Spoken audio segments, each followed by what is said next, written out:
Hi ಎಲ್ರಿಗೂ ನಮಸ್ಕಾರ. ನೀವು ನೋಡ್ತಾ ಇದ್ದೀರಾ Vijay Mylar YouTube channel.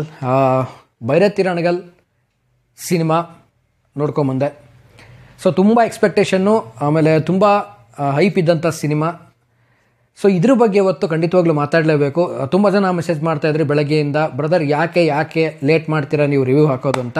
So ನನ್ನ ಚಾನಲ್ನಲ್ಲಿ ನಾನು ಪಬ್ಲಿಕ್ ರಿಯಾಕ್ಷನ್ ಕೂಡ ಮಾಡ್ತೀನಿ. ಆ್ಯಂಡ್ ಸೊ ಹಾಗಾಗಿ ನಾನು ರಿವ್ಯೂ ಮಾಡಲಿಕ್ಕೆ ಸ್ವಲ್ಪ ತಡ ಆಗುತ್ತೆ. ಸೊ ಆಲ್ಮೋಸ್ಟ್ ನಾನು ರಿವ್ಯೂಸ್ ಎಲ್ಲ ಹಾಕೋದು ಸಿನಿಮಾದ ಸಂಜೆ ಮೇಲೆ ಆಗುತ್ತೆ.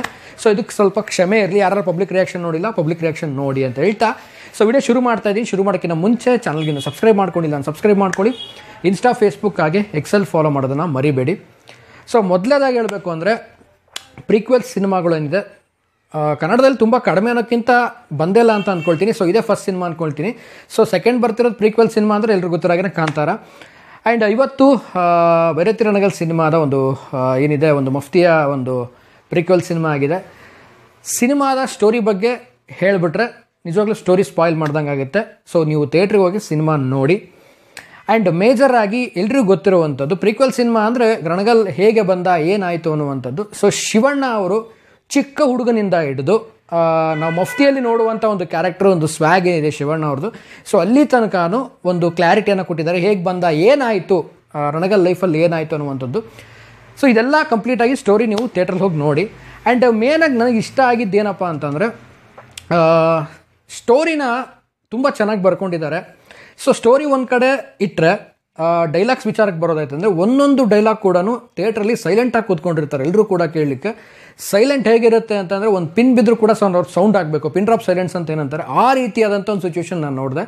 ಸೊ ಪ್ರತಿಯೊಂದು ಡೈಲಾಗ್ಸಲ್ಲೂ ಒಂದು ಏನಿದೆ ಅದೊಂದು ಏನೋ ಒಂಥರ ಅದು ಕೇಳಿದ ತಕ್ಷಣ ಏನೋ ಮೈ ಜುಮ್ ಅನಿಸ್ಬೇಕು. ಆ ಡೈಲಾಗಲ್ಲೇ ಏನೋ ಒಂದು ರೀತಿಯಲ್ಲಿ ಮ್ಯಾಜಿಕ್ ಮಾಡಿಬಿಟ್ಟಿದ್ದಾರೆ. ಸೊ ನರ್ತನ್ ಸರ್ ಆ್ಯಕ್ಚುಲಿ ತುಂಬ ಚೆನ್ನಾಗಿ ಪ್ರೀಕ್ವೆಲ್ ಭೈರತಿ ರಣಗಲ್ನ ತುಂಬ ಚೆನ್ನಾಗಿ ಒಂದು ಫ್ರೇಮ್ ಬೈ ಫ್ರೇಮ್ ಆಗಿರ್ಬೋದು, ಆಮೇಲೆ ಸ್ಕ್ರೀನ್ ಪ್ಲೇ ಆಗಿರ್ಬೋದು, ಒಂದು ಕತೆ ಆಗಿರ್ಬೋದು, ಸಖತ್ತಾಗೆ ತೊಗೊಂಡೋಗಿರುವಂಥದ್ದು.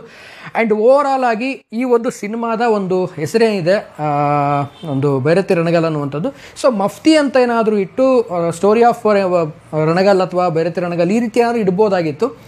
ಬಟ್ ಯಾಕೆ ಈ ಮಾತು ಹೇಳ್ತಾ ಇದ್ದೀನಿ ಅಂದರೆ ಮಫ್ತಿ ಅನ್ನುವಂಥದ್ದು ಒಂದು ಬ್ರ್ಯಾಂಡ್ ಆಗಿತ್ತು. ಸೊ ಕಂಟಿನ್ಯೂಷನ್ಗೆ ತುಂಬ ಚೆನ್ನಾಗಿರೋದು ಅಂತ ನನಗೆ ಅನಿಸ್ತು. ಬಟ್ ನಿಮಗೇನು ಅನ್ನಿಸ್ತು ಗೊತ್ತಿಲ್ಲ. ಬಟ್ ನಾನು ಥಿಯೇಟ್ರಲ್ಲಿ ಕೂತ್ಕೊಂಡಾಗ ಈ ಥರ ಎಲ್ಲ ಯೋಚನೆ ಮಾಡ್ತಾ ಇದ್ದೆ. ಸೊ ಇದಕ್ಕೆ ಮಫ್ತಿ ಅಂತ ಇಟ್ಬಿಟ್ಟು ಕೆಳಗಡೆ ಸಬ್ಟೈಟ್ಲಲ್ಲಿ ಏನಾದರೂ ಮಾಡ್ಬೋದಾಗಿತ್ತಾ ಏನು ಅನ್ನುವಂಥದ್ದು ಇದು ಅನ್ನಿಸ್ತು ನನಗೆ. ಸೊ ನಿಮಗೇನು ಅನ್ನಿಸ್ತು ಕಾಮೆಂಟ್ ಮಾಡಿ ತಿಳಿಸಿ. ಆ್ಯಂಡ್ ಸಿನಿಮಾದ ವಿಚಾರಕ್ಕೆ ಮತ್ತೆ ಬರೋದಾಯಿತು ಅಂದರೆ ರವಿ ಬಸೂರ್ ಸರ್ ಅವರು ತುಂಬ ಅದ್ಭುತವಾಗಿ ಒಂದು ಬಿ ಜಿ ಎಮನ್ನು ಕೊಟ್ಟಿದ್ದಾರೆ. ಸೊ ಈ ಬಿ ಜಿ ಎಮ್ ಹೆಂಗೆ ಅಂತಂದರೆ ನಮ್ಮನ್ನು ಭೈರತಿ ರಣಗಲಲ್ಲಿ ನಮ್ಮನ್ನು ಟ್ರಾವೆಲ್ ಮಾಡಿಸುತ್ತೆ. ಅಂದರೆ ನಾವು ಅದ್ರ ಜೊತೆ ಆ ಮ್ಯೂಸಿಕ್ ಬರ್ತಾ ಇತ್ತು ಅಂದರೆ ಟ್ರಾವೆಲ್ ಮಾಡ್ತಾ ಅದ್ರ ಜೊತೆಗೆ ಹೋಗ್ತಾ ಇರ್ತೀವೇನೋ ಅಂತ ಅನಿಸುತ್ತೆ. ಸೊ ಅಷ್ಟೇ ಅದ್ಭುತವಾಗಿ ಬಂದಿರುವಂಥದ್ದು ಶಿವಣ್ಣ ಅವ್ರ ಸ್ವ್ಯಾಗು, ಮಫ್ತಿಯಲ್ಲಿ ಏನು ನೋಡ್ತೀವಿ ನಾವು, ಸೊ ಅದನ್ನು ನಾವೇನು ನೋಡ್ತೀವಲ್ಲ ಅದ್ರ ಹತ್ರಷ್ಟು ನಾವು ಈ ಒಂದು ಸಿನಿಮಾದಲ್ಲಿ ನೋಡ್ಬೋದು. ಅಷ್ಟರ ಮಟ್ಟಿಗೆ ಒಂದು ಸ್ವ್ಯಾಗ್ ಕ್ರಿಯೇಟ್ ಆಗಿದೆ. ಆ್ಯಂಡ್ ಒಂದು ಸೀನ್ ಇದೆ, ಅದನ್ನು ಹೇಳಬಾರ್ದು, ಬಟ್ ನಾನು ಹೇಳ್ತಾ ಇದ್ದೀನಿ, ನನಗೆ ತಡ್ಕೊಳಕ್ಕಾಗ್ತಾ ಇಲ್ಲ. ಯಾಕೆಂದರೆ ಆ ಸೀನ್ ತುಂಬ ನನಗೆ ಪರ್ಸ್ನಲಿ ಇಷ್ಟ ಆಯಿತು. ಶಿವಣ್ಣ ಅವರು ಬಿಟ್ಟರೆ ಯಾರು ಲಾಂಗ್ ಹಿಡಿದ್ರೆ ಅಷ್ಟು ಮಜಾ ಅನಿಸಲ್ಲ. ಸೊ ಶಿವಣ್ಣ ಅವ್ರು ಲಾಂಗ್ ಹಿಡಿದ್ರೆ ಒಂದು ರೀತಿಯಲ್ಲಿ ಇಂಡಸ್ಟ್ರಿಯಲ್ಲಿ ಏನೋ ಒಂಥರ ನೋಡೋಕ್ಕೆ ಲುಕ್ಕು. ಸೊ ಈ ಒಂದು ವಿಚಾರವಾಗಿ ಅಲ್ಲೊಂದು ಸೀನ್ ಬಂದಾಗ ಶಿವಣ್ಣ ಅವರು ಲಾಂಗ್ ಮಾಡೋಕ್ಕೆ ಒಂದು ಕೊಡ್ತಾರೆ. ಅದು ಏನು ಅಂತ ನೀವು ಹೋಗ್ಬಿಟ್ಟು ಥಿಯೇಟ್ರಲ್ಲಿ ನೋಡಿ. ಅದು ನನಗೆ ನಿಜವಾಗ್ಲೂ ಸಖತ್ ಅನ್ನಿಸ್ತು. ನನಗೆ ತುಂಬಾ ಒಂದು ಮೈ ಜುಮ್ ಅನ್ನಿಸ್ತು. ಸೊ ಆ ರೀತಿಯಾದಂಥ ಒಂದು ನೀವೇನೋ ಮೆಟೀರಿಯಲ್ ಕೊಡ್ತಾರೆ, ಆ ಮೆಟೀರಿಯಲ್ ಕೊಟ್ಬಿಟ್ಟು ಒಂದು ಲಾಂಗ್ ಮಾಡಿಸ್ಕೊಳ್ತಾರೆ. ಸೊ ಅದಾಗ್ತಿದ್ದಾಗೇ ತುಂಬ ಜನ ನಾವೆಲ್ಲ ನೋಡಿದಾಗೇ ಇದರಲ್ಲಿ ಲಾಯರ್ ಮತ್ತು ಶಿವಣ್ಣವರು ಮತ್ತು ಮಫ್ತಿ ಕ್ಯಾರೆಕ್ಟರು, ಅಂದರೆ ಮಫ್ತಿಲಿ ಇರ್ತಕ್ಕಂಥ ಕಾಸ್ಟ್ಯೂಮಲ್ಲಿ, ಸೊ ಎರಡೂ ನೋಡಿದಾಗ ನಮಗೆ ಕನ್ಫ್ಯೂಷನ್ ಇತ್ತು ಟ್ರೈಲರ್ ನೋಡಿದಾಗ ಏನಿದು ಅಂತ. ಸೊ ಅದನ್ನು ಹೇಳಬೇಕು ಅಂತ ಅನ್ಸುತ್ತೆ, ಬಟ್ ಸ್ಟೋರಿ ನಿಜವಾಗ್ಲೂ ಸ್ಪಾಯ್ಲ್ ಮಾಡ್ದಂಗೆ ಆಗುತ್ತೆ.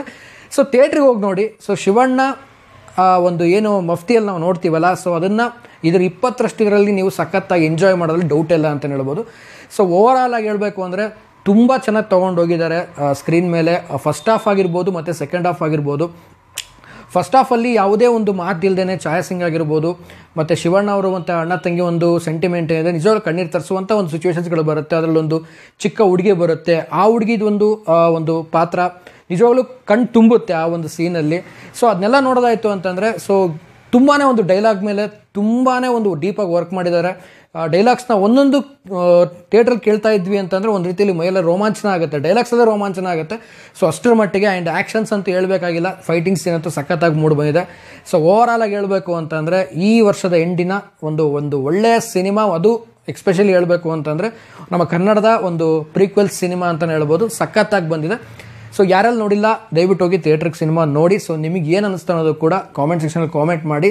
ಆ್ಯಂಡ್ ಫೈನಲ್ ಆಗಿ ಹೇಳಬೇಕು ಅಂತಂದರೆ ಭೈರತಿರಣಗಲ್ ಸಿನಿಮಾ ಒಂದು ಒಳ್ಳೆ ಮಜಾ ಕೊಡ್ತು.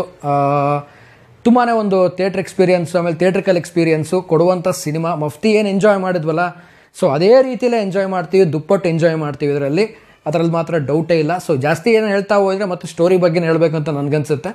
ಬಟ್ ನೋಡಿ ಹೇಗನ್ಸುತ್ತೆ ನಿಮಗೆ, ಸಿನಿಮಾ ಹೋಗಿ ಥಿಯೇಟ್ರಿಗೆ ನೋಡಿ ಬಂದು ಖಂಡಿತವಾಗ್ಲೂ ನೀವು ನನ್ನ ಚಾನಲ್ಗೆ ಬಂದು ಕಮೆಂಟ್ ಮಾಡ್ತೀರಾ ನನಗೆ ಗೊತ್ತು. ಆ್ಯಂಡ್ ಆಲ್ಸೋ ಯಾರೆಲ್ಲ ಇಲ್ಲಿ ತನಕ ಸಿನಿಮಾ ನೋಡಿದಿರಾ, ಸೊ ಕಾಮೆಂಟ್ ಸೆಕ್ಷನಲ್ಲಿ ಕಾಮೆಂಟ್ ಮಾಡಿ ನೀವು ಯಾವ ಊರಲ್ಲಿ ಸಿನಿಮಾ ನೋಡಿದ್ರಿ ಅನ್ನೋದು ಕೂಡ ತಿಳಿಸಿ ಅಂತ ಹೇಳ್ತಾ ಸೊ ವಿಡಿಯೋ ಮುಗಿಸ್ತಾ ಇದ್ದೀನಿ. ಮುಗಿಸೋಕ್ಕಿಂತ ಮುಂಚೆ ಚಾನಲ್ಗೆ ಇನ್ನೂ ಯಾರು ಸಬ್ಸ್ಕ್ರೈಬ್ ಮಾಡದೆ ನೋಡ್ತಾ ಇದ್ದಾರೆ ದಯವಿಟ್ಟು ಸಬ್ಸ್ಕ್ರೈಬ್ ಮಾಡ್ಕೊಳ್ಳಿ. ಇನ್ಸ್ಟಾ, ಫೇಸ್ಬುಕ್ ಹಾಗೆ ಎಕ್ಸೆಲ್ ಫಾಲೋ ಮಾಡೋದನ್ನ ಮರಿಬೇಡಿ ಅಂತ ಹೇಳ್ತಾ ಇವತ್ತಿನ ವಿಡಿಯೋನ ಮುಗಿಸ್ತಾ ಇದ್ದೀನಿ. ನಮಸ್ಕಾರ.